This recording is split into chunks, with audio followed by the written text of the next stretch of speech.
Hey, what's up? My name's Chaos, and I'm a protector in Multispace. You can call me Charlie if you have to talk to normies, but I highly prefer Chaos. I'm a dude and I use he, pronouns. The spelling for the second one is in the comments if you don't already know how to spell it. I'm 18 and I age with the body, so July 5th is my birthday. I'm bi with a preference for women, and I'm atheist. Let's get the rules down first, so we can have more time to talk about me at the end.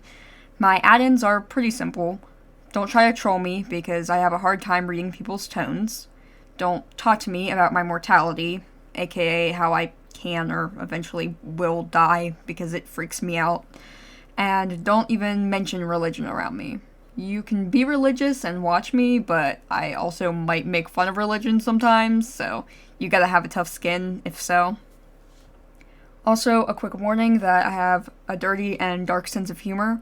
My dark humor is pretty tame and deals mostly with cope jokes, so no need to worry about me being one of those people who just says edgy shit to offend you. That's dumb, it's not funny.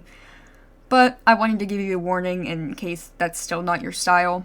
I also cuss like a sailor, and I won't censor myself for anyone.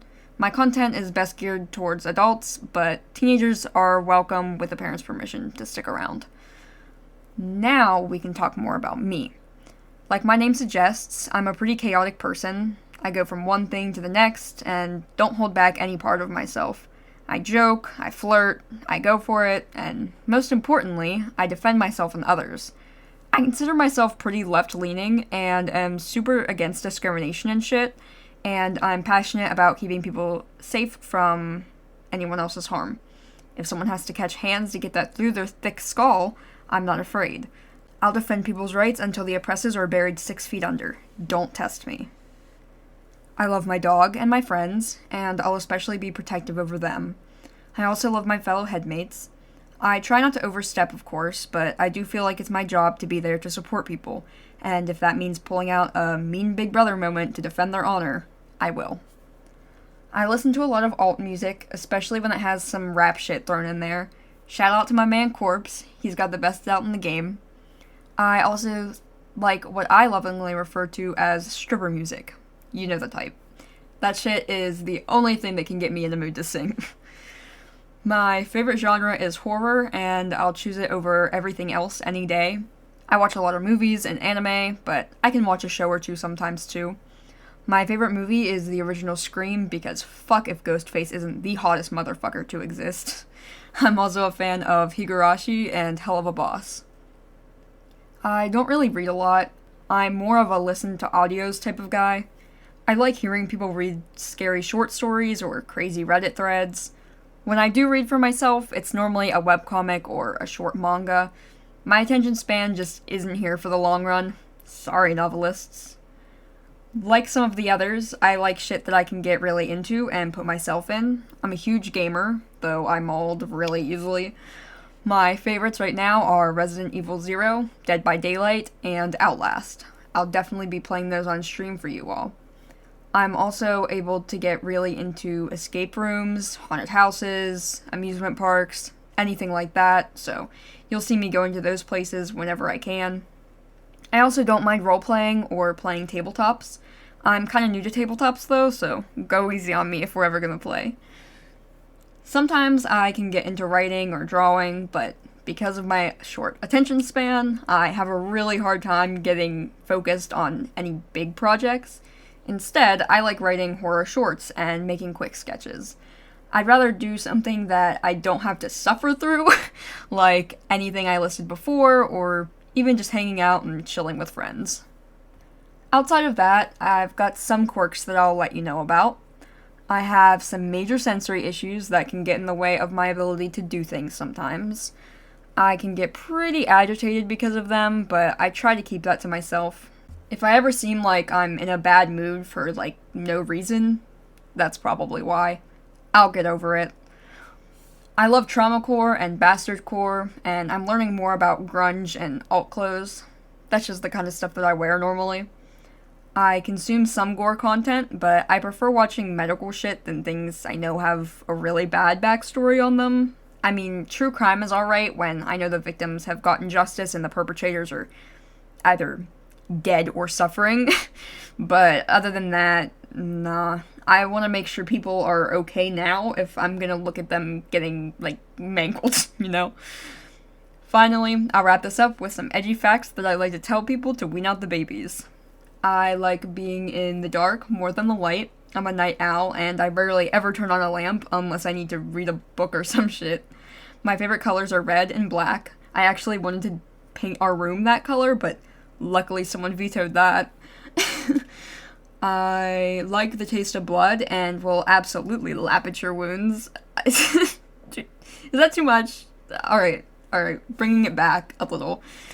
I've gotten in a couple fights. One was in first grade with a dumbass who thought he could pick on us, and the other was with one of our best friends. I guess that's what happens when you get a non-biological sister. Sorry, Hannah. I also know how to swallow a knife. So far, just a kitchen one, but I'm working on getting others. Alright, I think that's enough teasing and fucking around. If you still think I'm cool after this, great. You've got good taste. Be sure to look out for me on streams, and I'll make sure to show my thanks.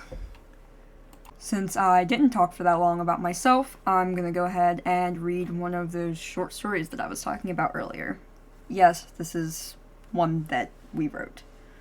It's called The Shrinking Room. Bryce awoke in a small room that he had never once seen before. It was barren, with eggshell-painted walls all around. The entrance, and subsequently the exit, was nowhere to be found. Despite a lack of windows on the walls or lights on the ceiling, he could see fine due to a dimly lit lantern set beside him. Tatami mats lined the floor. He could feel the material pressing into his bare feet. Looking down, he saw that he was in a pair of loose-fitting white pajamas, something that he had never once worn before. How had he gotten into them, and how has he gotten to this strange place? His head was pounding, as though he'd received a heavy blow from behind. He touched the back of his hair gently, and he felt soft cloth wrapping around it.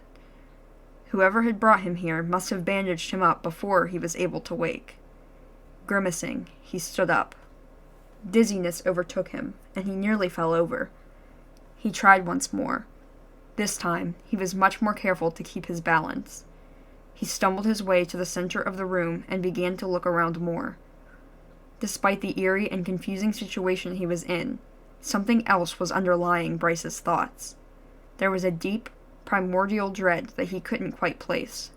It was as though he were a mouse caught in a trap, and he knew there would only be terrible things waiting for him. He could feel the adrenaline rising in his body, but couldn't understand why.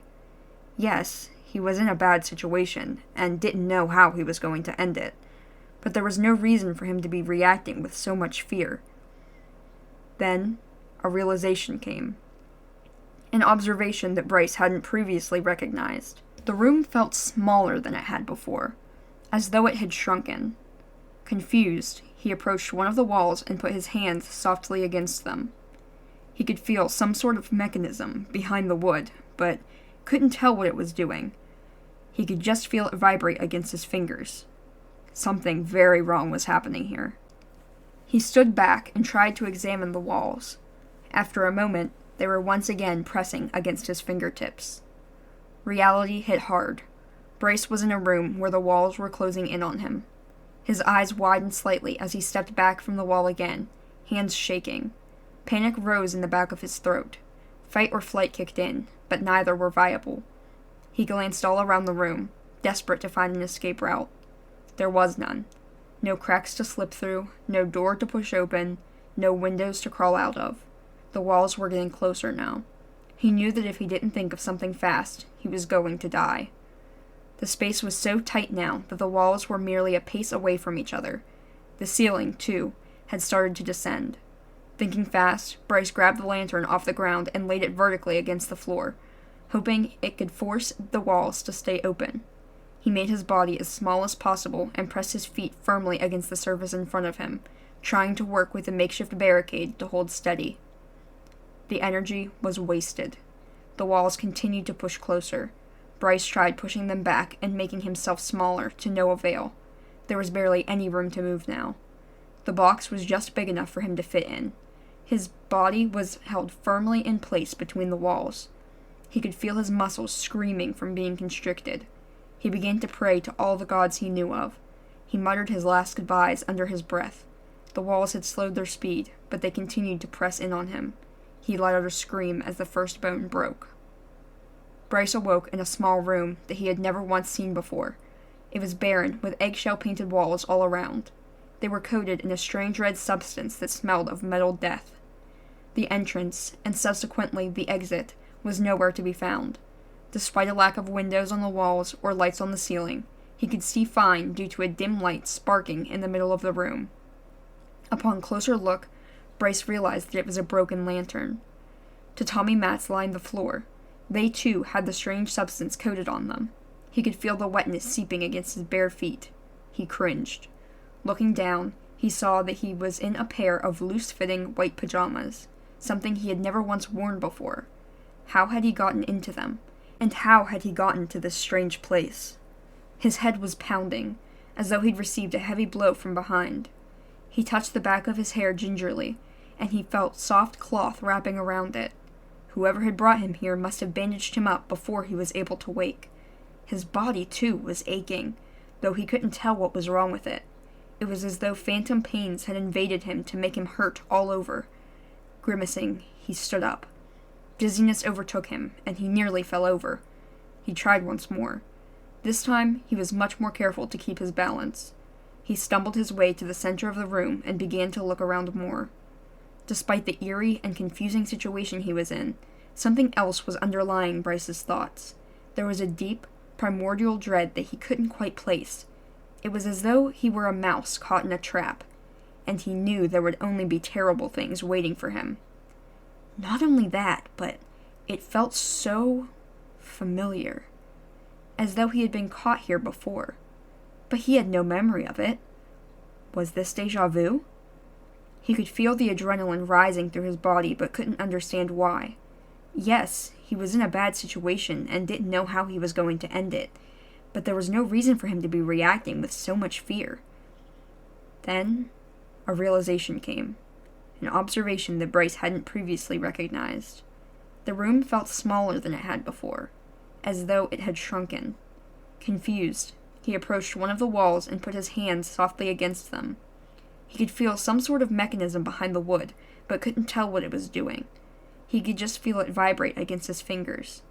Something very wrong was happening here. He stood back and tried to examine the walls. After a moment, they were once again pressing against his fingertips. Reality hit hard.